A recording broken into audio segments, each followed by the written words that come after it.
perkembangan terkini mengenai COVID-19 di seluruh dunia dan juga di dalam Malaysia. Ini daripada statistik daripada sebuah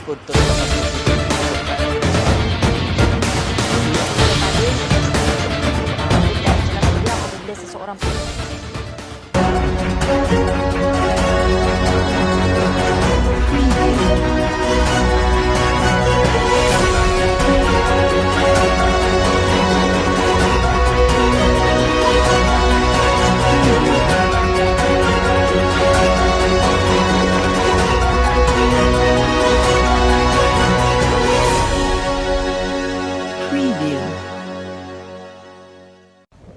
Pandemik COVID-19 di Malaysia merupakan sebahagian daripada pandemik penyakit coronavirus 2019 yang sedang melanda seluruh dunia berpunca daripada coronavirus sindrom pernafasan akut teruk SARS-CoV-2.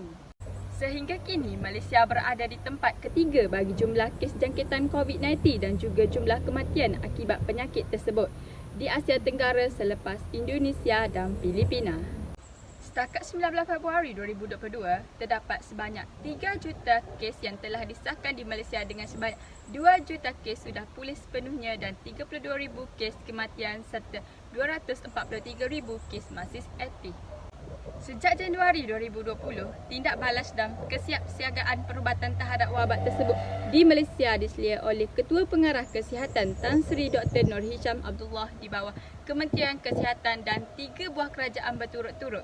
Kes COVID-19 yang pertama di Malaysia telah disahkan pada 25 Januari 2020 yang melibatkan para pelancong dari China yang tiba di Johor melalui Singapura.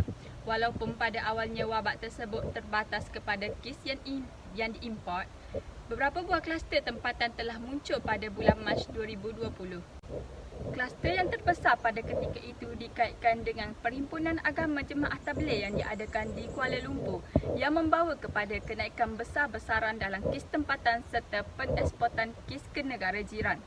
Menjelang akhir bulan Mac 2020, jumlah kes jangkitan COVID-19 yang disahkan di dalam negara telah meningkat daripada bawah 30 kes aktif kepada 2,000 kes aktif ke atas dan dilaporkan di setiap negeri dan wilayah persekutuan di Malaysia. Ekoran daripada peningkatan jumlah kes yang mendadak pada bulan Mac 2020, Kerajaan Malaysia yang diketuai oleh Perdana Menteri Tan Sri Muhyiddin Yassin telah melaksanakan Perintah Kawalan Pergerakan PKP yang berkuat kuasa mulai 18 Mac 2020 di seluruh negara. PKP yang sepatutnya tamat pada 31 Mac 2020 telah dilanjutkan hingga awal bulan Mei setelah dilihat bahawa PKP dapat menurunkan kes jangkitan harian. Pelonggaran disekatan secara bertahap dilaksanakan pertama dengan Perintah Kawalan Pergerakan Bersyarat PKPB pada 4 Mei 2020 yang membenarkan kebanyakan sektor perniagaan dibuka semula di bawah prosedur operasi standard SOP yang ketat, diikuti dengan Perintah Kawalan Pergerakan Pemulihan PKPP mulai 10 Jun 2020. Pada asalnya, PKPP dijadualkan berakhir pada 31 Ogos tetapi sebab pengesanan kes import yang berterusan, ia telah dilanjutkan lagi hingga akhir bulan Disember 2020 dengan beberapa sektor terpilih yang kekal ditutup serta penguatkuasa sekatan perjalanan yang ketat dari beberapa buah negara. Gelombang ketiga jangkitan COVID-19 berlaku selepas pilihan raya negeri Sabah pada bulan September 2020 yang diikuti dengan beberapa letusan wabak di kilan-kilan Top Glove.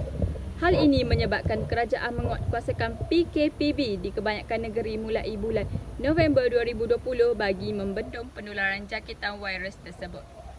Oleh sebab sistem kesihatan negara yang semakin ternak akibat wabak COVID-19, kerajaan telah melaksanakan semula PKP di beberapa buah negeri mulai 13 Januari 2021.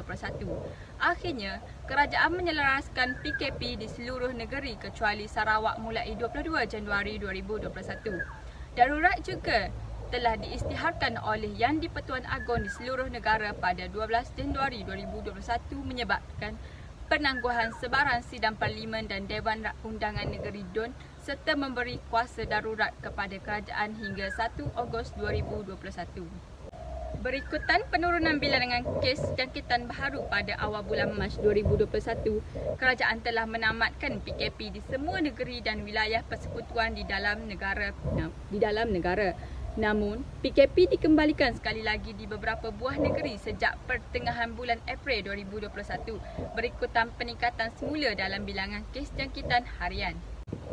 Berikutan kadar pengvaksinan COVID-19 dalam populasi dewasa yang tinggi dan penurunan kes jangkitan yang teruk mulai bulan September 2021, Malaysia telah mengumumkan hasrat untuk menganggap COVID-19 sebagai penyakit endemik menjelang akhir November 2021 dengan lebih banyak sekatan dilonggarkan. Kesan kepada negara.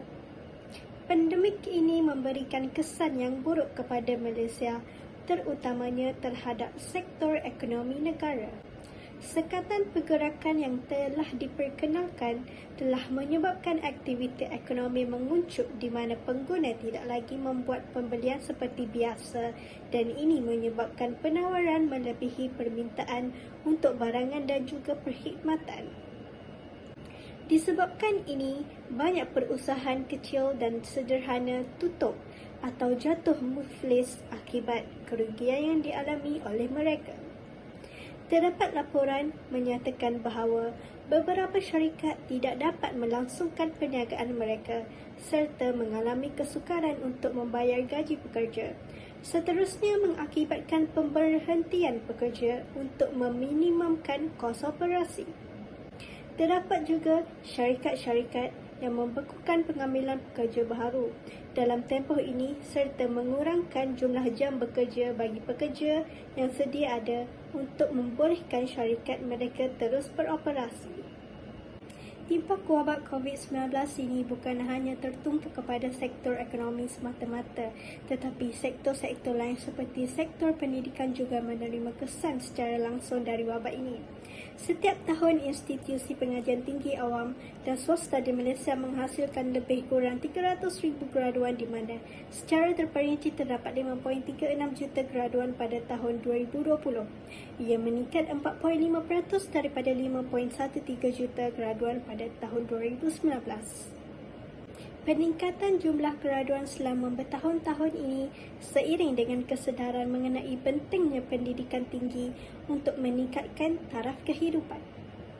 Setelah menamatkan pengajian tinggi, siswazah biasanya berharap untuk mendapatkan pekerjaan yang setaraf dengan kelayakan mereka dan seterusnya memperoleh pendapatan yang lebih tinggi dan semua faedah yang disertainya. Fenomena ini memberi kesan yang tidak seimbang kepada graduan yang baharu sahaja menamatkan pengajian dan akan memasuki alam pekerjaan. Dalam tempoh yang sama, kadar pengangguran aktif bagi kaum Cina dan India juga menunjukkan peningkatan dalam tempoh yang sama dengan kadar pengangguran aktif bagi kaum Cina meningkat dari 17% dari jumlah pengangguran pada suku tahun pertama kepada 27% pada suku tahun keempat 2020. Namun demikian, berbeza pula bagi kaum India di mana peratus pengangguran menurun dari 1.9% dari jumlah pengangguran kepada 1.6% sahaja pada suku tahun keempat tahun 2020. Ini menunjukkan bahawa kadar pengangguran di kalangan Bumiputera adalah 3 hingga 4 kali ganda lebih tinggi daripada kaum Cina dan kaum India sepanjang tempoh wabak ini melanda negara. Dalam menangani peningkatan bilangan kes COVID-19, negara telah melaksanakan pelbagai bentuk sekatan pergerakan di dalam negeri, antaranya ialah Perintah Kawalan Pergerakan PKP, Perintah Kawalan Pergerakan Bersyarat PKPB, Perintah Kawalan Pergerakan yang ditingkatkan PKPD dan Perintah Kawalan Pergerakan Pemulihan PKPP.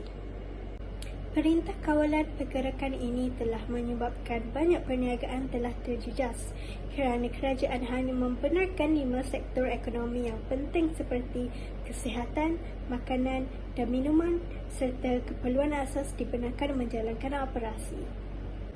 Ini menyebabkan peluang pekerjaan menjadi sukar dan ada pekerjaan yang terpaksa dihentikan bagi membendung penularan wabak ini. Hal ini amat membimbangkan kerana setiap tahun negara akan mengeluarkan graduan bagi memenuhi pasaran pekerjaan. Tambahan pula, peluang pekerjaan yang terhad pada waktu ini mengurangkan lagi peluang kepada graduan Bumi Putera. Sejarah baharu pada tahun 2020 telah tercipta apabila kesejahteraan dan kemampuan individu tergugat kerana penularan COVID-19 di Malaysia. Pandemik ini juga turut memberi kesan terhadap individu di Malaysia. Seluruh rakyat diarahkan kekal berada di rumah, iaitu stay at home seperti yang tertera dalam prosedur operasi standard. Pelbagai konflik wujud akibat daripada penularan wabak ini, antaranya dari segi kewangan, perhubungan sosial, pekerjaan, pengurusan termasuklah kesihatan mental. Antara kesan kepada individu adalah seseorang individu kehilangan punca pendapatan atau pekerjaan. Hal ini demikian telah mencetuskan pelbagai masalah sosial bersangkutan dengan kehidupan individu. Hal ini juga telah menyebabkan ramai rakyat Malaysia mengalami masalah kemurungan. Kemurungan boleh mengganggu aspek psikologi dan kesejahteraan kendiri yang merupakan elemen penting dalam menentukan kefungsian diri manusia. Ia juga mempengaruhi sistem kesihatan dalam menghadapi penularan wabak COVID-19 ini. Teori psikospiritual Al-Ghazali telah dirujuk bagi membantu pemahaman dalam permasalahan yang dihadapi ini. Melalui pendekatan terapi psikospiritual dengan kaedah solat, zikir, doa, amalan filantropi dan rasa redha dilihat sebagai salah satu platform alternatif yang boleh digunakan dalam menangani masalah kemurungan. Selain itu, bagi individu yang berkeluarga pula, ia dapat meningkatkan lagi hubungan kekeluargaan khususnya buat ibu bapa dan anak-anak. Sebahagian ibu bapa yang bekerja mengakui bahawa mereka kini lebih bijak memahami emosi anak-anak dan saling bertoleransi ketika melakukan sesuatu aktiviti sepanjang kuarantin di rumah. Seterusnya, kesan kepada masyarakat. Masyarakat dunia umumnya dan Malaysia khasnya sangat terkesan dengan kehadiran COVID-19. Pertama sekali tentunya melibatkan faktor kesihatan. Mereka yang terkena jangkitan sudah pasti merasai penderitaan secara langsung. Manakala ahli keluarga dan sahabat handai juga akan turut terganggu kerana mereka juga berpotensi untuk menjadi mangsa yang seterusnya, memandangkan virus berupayaan untuk merebak dengan cepat. COVID-19 telah merebak ke 215 buah negara dan menjangkiti 21 juta orang, dengan jumlah kematian melebihi 757,000 orang.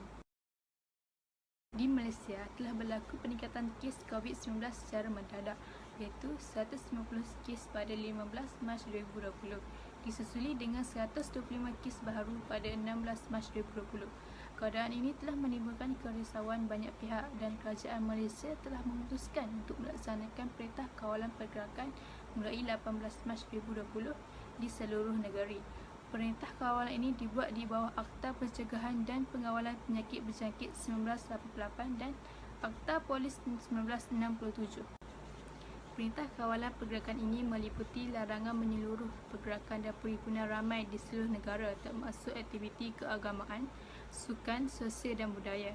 Untuk menguatkuasakan larangan ini, semua rumah ibadat dan premis perniagaan diarahkan ditutup, kecuali pasar raya, pasar awam, kedai runcit dan kedai sebenarnya yang menjual barangan keperluan harian. Khusus untuk umat Islam, penangguhan semua aktiviti keagamaan di masjid dan surau, termasuk solat Jumaat. Selain itu, kerajaan turut mengarahkan penutupan semua pusat pendidikan di semua peringkat seperti taska, sekolah rendah, sekolah menengah, pusat latihan universiti turut diarahkan tutup. Begitu juga premis kerajaan dan swasta, kecuali terlibat dengan perkhidmatan penting negara atau essential service. Berutusan khas WAB Perdana Menteri mengenai COVID-19 pada 16 Mac 2020. Kehidupan seharian masyarakat di era COVID-19 ini semakin dirasai apabila kerajaan mula melaksanakan Perintah Kawalan Pergerakan PKP bertujuan untuk memutuskan rantaian COVID-19. Kerja dan rutin harian telah berubah secara tiba-tiba. Semua terpaksa berkurung di rumah bermula pada 18 Mac 2020 hingga 9 Jun 2020. Kesan langsung daripada langkah yang diambil kerajaan ialah dari segi ekonomi. Kebanyakan perniagaan terpaksa diberhentikan untuk sementara waktu seperti restoran, shopping mall, perkilangan dan sebagainya. Justru kerajaan telah memperkenalkan beberapa langkah proaktif untuk membantu rakyat yang terjejas akibat penularan COVID-19. Antaranya ialah dengan melaksanakan pakej rangsangan ekonomi prihatin rakyat atau prihatin pakej yang berjumlah RM250 bilion ini dijangka akan dapat membantu meringankan beban rakyat dan komuniti perniagaan. Daripada jumlah tersebut, hampir RM128 bilion disalurkan untuk melindungi kebajikan rakyat, RM100 bilion untuk menyokong perniagaan termasuk perusahaan kecil dan sederhana PKS dan RM22 bilion untuk memupulkan ekonomi negara. Kerajaan juga menyediakan bantuan prihatin nasional iaitu pemberian tunai secara one-off dengan peruntukan hampir RM10 bilion dan buat pertama kali akan disalurkan juga kepada kumpulan M40. Golongan ini termasuk pekerja swasta, peneroka falda, petani, nelayan, peniaga kecil dan semua golongan terlibat dalam kumpulan M40 dan ke bawah pakej rangsangan ekonomi yang sebegini besar tidak pernah berlaku sebelum ini. Hal ini sudah cukup bagi menggambarkan betapa besarnya impak COVID-19 kepada kita. Selain daripada mencetuskan masalah ekonomi, pandemik ini juga turut memberi kesan mendalam kepada aspek sosial masyarakat keseluruhannya. Kita terpaksa berkurung di rumah dan sentiasa menjarakkan diri antara satu sama lain apabila berurusan di luar rumah. Inilah norma baru yang perlu dipatuhi demi menjaga keselamatan bersama. COVID-19 bukanlah sekadar penyakit-penyakit biasa. Hingga sekarang, penawar COVID-19 masih belum dijumpai. Saban hari, angka mereka yang menemui ajal akibat COVID-19 ini semakin meningkat. Setakat ini, di seluruh dunia belum ada tanda-tanda bahawa ia akan pulih dalam masa terdekat. Namun demikian, Malaysia telah berjaya mencatatkan angka yang kecil dan masih dalam kawalan. Sesungguhnya setiap dugaan yang didatangkan oleh Allah Subhanahu Wa Taala mempunyai hikmah yang besar. Setiap minit perjalanan hidup tersirat dengan manisnya kenangan atau pahitnya sesuatu ujian. Itulah secebis kata-kata daripada seorang guru bahasa yang bermain di minda saya. Semoga kita terus kuat dan tabah menghadapi cabaran pandemik COVID-19 ini. Seluruh rakyat Malaysia seharusnya mengambil iktibar dan nilai yang positif daripada setiap perkara yang berlaku.